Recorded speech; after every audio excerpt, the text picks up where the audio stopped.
Hey everyone, the World Chess Championship is currently being held in Astana, Kazakhstan. And after 11 games, Ian Nepomniachtchi, also known as Nepo, is leading 6 to 5 against Ding Liren. We still have 3 games to go, so anything can happen. And let me know in the comments if you have any favorite to win the match. And today I'm going to analyze a very important game in the match, which is the 4th game. Before this game, Nepo was leading after a very convincing win that I covered in another video. But in this 4th game, Ding completely outplayed Nepo and managed to even the match. And this was actually quite surprising, at least for me, because Ding had been saying that he was a bit down throughout the match, that he was very tired. So the match by this point seemed to be very one-sided. So this was quite a surprising victory and one of the nicest games in the match. After this game, we also had 3 more decisive games, so the match has been very exciting so far. So let's get started with this game. After c4, Nepo played knight to f6. Many options can be played against the move c4, like e5 or even c5. Knight to f6 is quite flexible. And here, after knight to c3,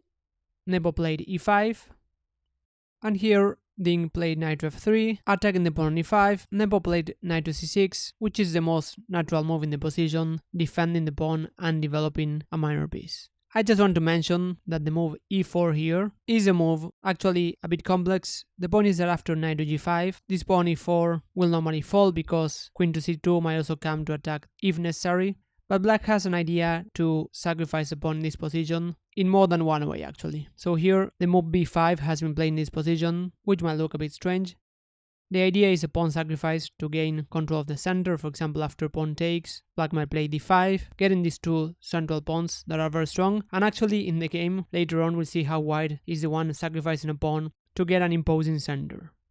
But chess is a very rich game. After the move b5, white doesn't have to capture the pawn. The move d3 has been played, and this position white gets quite a good position.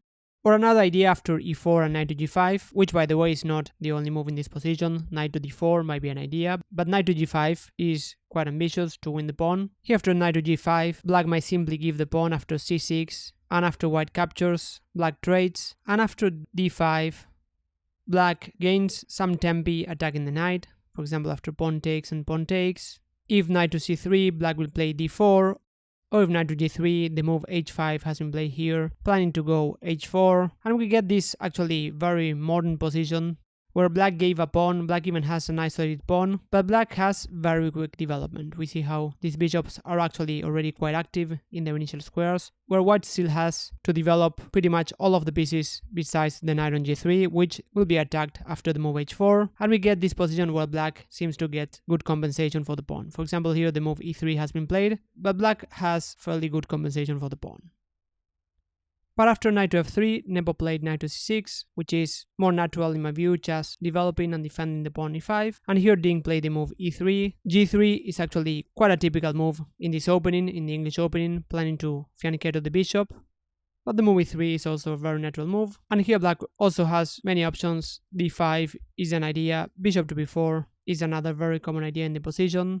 And the main idea here is to take on c3 and then play the move d6. So before playing d6, black wants to trade this bishop and fix the pawns on the dark squares. This is the main idea. And here Ding played the move queen to c2. And here Nepo captured on c3 straight away. Here black could have castled, but one idea that white might have in this position is to go knight to d5. And we get some complications. For example, after knight takes, pawn takes will attack the knight, and there will be more pressure on e5. Or if black tries to overprotect the pawn on e5, here an idea is to go knight to g5, and now we see how this queen on c2 makes some sense, because the queen is eyeing the h7 square, so white has idea to capture on f6 and then capture on h7 with the queen. This is actually still quite playable, but taking on c3 is probably more in Nepo style, because it's quite a forcing and direct way to play. So here after bishop takes, we get this position on which white might capture in many different ways. Capturing with the queen is the most common way to go, and one of the main ideas of the move queen to c2, and this has been played more often. Here black normally plays queen to e7 and then follows up with d5. This is one idea. But here white has other options to continue. One of them is to capture with the d-pawn, but this is not very common because whenever you capture, you want to capture towards the center in order to have more central pawns, which generally speaking are very strong pawns. So the other option is to go b takes c3, which is an interesting way to avoid the main move queen takes c3. And particularly in a World Championship game, it is interesting to try to avoid your opponent's preparation. That's why this move aims to drive the game into positions that have been explored less. So here Nepo played the move d6, which was one of the main ideas of the move bishop takes. e4 is another interesting option, but d6 is more solid. Nepo probably wanted to play in a more solid way because Nepo was leading at this point. And here Ding played the move e4, which is quite interesting. First of all, now black won't have any d5 ideas anymore. And another important point is that this bishop on c1 was actually limited by white's pawns. That's why now white has ideas to play d3 or d4 in order to activate this bishop on c1. So here after black castled, bishop to e2, Nepo played the move knight to h5, which is quite a dynamic move in Nepo style. I just want to mention another typical maneuver by black in the English Open, which is knight to e7, which is quite interesting in order to bring the knight to g6. For example, after castles, knight to g6, now this knight is eyeing the f4 square, and this was one interesting alternative.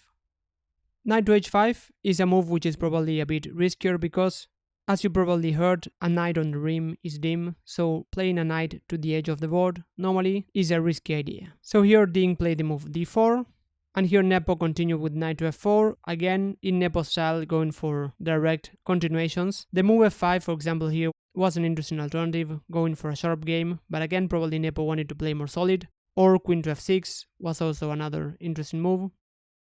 Because after knight to f4, Ding captured, and after pawn takes, we see how this pawn from e5 is now on f4, and this gives white a central pawn majority, so white has 2 pawns against 1, and this is a tiny advantage for white that at this level might make a difference in the game. So here after white castled, queen to f6, rook to f1, rook to e8, bishop to e3, bishop to g4, Ding played knight to d2, and here we get probably another critical moment. Nepo played another slightly strange looking move and went knight to a5. Again, placing a knight on the edge of the board. Black had other more natural options, like for example rook a to d8, trying to activate this rook from a8, and now the bishop, if needed, might go to c8. The rooks will be connected, and this position is quite playable for black, but on the other hand, black doesn't have any clear follow-up, so here it's a position on which black will probably sit and wait to see what white does in order to try to force the position. That's why Nepo probably wanted to play a bit more active and went knight to a5. One of the ideas being to play b6 and c5, just trying to fix the pawns on the queen side, but here Ding played a very deep pawn sacrifice and went c5. So here after c5, white wants to trade on d6, just getting rid of the double pawns, so that's why taking on c5 makes a lot of sense. And here white's idea is definitely not to capture on c5 with the pawn, because now white gets 2 isolated double pawns. Black is even the one having an advantage here. But to go e5. So now we see how white's pieces come to life. This bishop, which was locked in by its own pawns, now is eyeing the h7 square, so bishop takes is a threat here. That's why Nepo played queen to h6. And after d5, we see how white gets 2 very strong central pawns and a lot of space advantage on the center. And black's pieces don't seem to be very well coordinated. This queen on h6 doesn't look very well placed. This bishop on g4 is quite loose. This knight is on the edge of the board, not doing anything. So white gets excellent compensation for the pawn in this position. So after rook a to d8, c4, Nepo played b6. One idea being to protect the pawn on c5, but another idea is to give the b7 square for the knight. So here after h3, bishop to h5, we see how Ding doesn't rush, even though Ding is a pawn down. White simply gets a long-term compensation for the pawn. Here he played bishop to e4, very quiet move, just improving the bishop a little bit. The bishop might come to f3. This pawn e5 cannot be captured because after bishop takes, white gives a check, and after queen takes, the rook on e5 will fall, and white wins an exchange. So after bishop to e4, Nepo played rook to e7, planning to double rooks on the e-file, and after queen to c3, rook d to e8, bishop to f3, Nepo played knight to b7, and after rook to e2, here Nepo played an interesting move. Black doesn't want to sit and wait because white sooner or later will start improving his position. For example, rook a to e1 might come, so here Nepo played the move f6. Attacking this very strong pawn e5, but this allows white to get a very strong pass pawn after the move e6. But on the other hand, now black gets the d6 square for the knight. So this knight that was very bad on a5 now is actually quite useful, eyeing the c4 pawn and also the e4 square. And here after rook a to e1, knight to f5, now this knight has ideas to go to d4, and after bishop takes, queen takes, rook to e1, we see how white has more space and white can maneuver easily with the rooks, which is not the case with black's rooks that are just sitting on the e-file without space to maneuver. So here after queen to h6, queen to f3, attacking the pawn f4, here we get a critical moment. Here Nepo played the move knight to d4, which is a very tempting move, improving the knight, but as we'll see this move has a major drawback. I just want to mention that in this difficult position, black had to play g5, defending the pawn f4, but white still gets a lot of compensation for the pawn. Just to give you an idea, for example here after g4, first of all black cannot capture because the knight on f5 would fall. And here knight to d4, as we'll see later on, is not a good move, so here knight to d6 could be played, but white simply retreats, and in this position again, white is the one who has ideas to progress, whereas I don't see a very clear way for black to improve his position. Here, white might even have ideas to bring a rook to the h-file and then go h4, a4 and a5 might also be an idea. So this is still quite a nice position for white to play on. But after queen to f3, Nepo went for the active option, which is knight to d4, again in his style.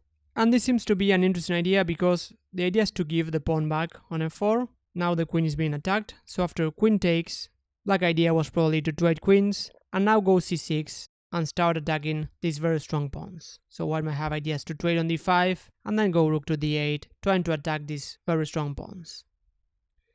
But after knight to d4, here Ding played a very strong rook takes d4, giving the exchange, even being a pawn up and an exchange down. White is the one totally dominating black.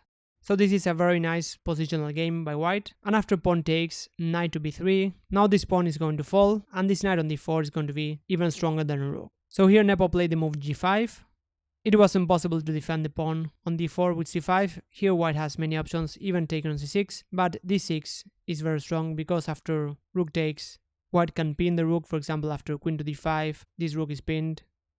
Or even after trading rooks, queen to d5 pins the rook, and after a move like king to f7, d7, this pawn is just going to promote. So here after d5, knight takes. Now white is only an exchange down, but this knight is actually extremely powerful. It eyes the f5 square, c6, and even b5, whereas black's rooks are just very passive there, totally dominated. So here after queen to g6, Ding played the move g4, which is practically speaking very strong. Black might have ideas to go h5 and f5, if allowed. That's why g4 has the idea to increase the control on the f5 square, and after pawn takes and pawn takes, Nepo tried h5, and after knight to f5, attacking the rook, rook to h7. Amazingly, this position is even already technically winning for white, so this already shows how strong white's pieces are. Here Ding played queen to e4, planning to go knight to e7, attacking the queen. That's why Nepo played queen to h7, now knight to e7 doesn't give a check, but now white simply pushed this very strong pass pawn, e7, and after queen to f7, now it's a matter of converting this advantage, and Ding was up to the task. d6 was played, d7 is a big threat, that's why black captured, but after knight takes, we get this fork. Here Nepo played queen to g8, if queen takes, knight takes, simply wins material. But after queen to g8, now white got the exchange back with this powerful pawn in 7, and after queen to e6, attacking f6, king to g7, rook to f1, rook to h6, rook to d1, planning to go rook to d8. That's why Nepo tried f5, attacking the queen, and after queen to e5, king to f7, white picked up this pawn f5, and after rook to f6, queen to h7, now black's king is even exposed, king to e6, queen to g7. Here Nepo tried rook to g6, but after queen to f8, black resigned. This position is already quite desperate. For black, for example, after queen takes, rook to e1 just wins a lot of material. And now white has this big threat of capturing their queen or promoting. For example, after rook to g8, here white can follow up with rook to d8, or even the fancy queen takes, and after queen takes, rook to d8, attacks the queen and plans to promote the e-pawn, so this is just game over. So this was just a very convincing victory by Ding to strike back in the match. And even though Nepo managed to get the lead back in the match, we still have 3 games to go, so anything can happen. If you like the video, please give it a like and subscribe to the channel. That's it for now. Thanks for watching, and I'll see you in the next video.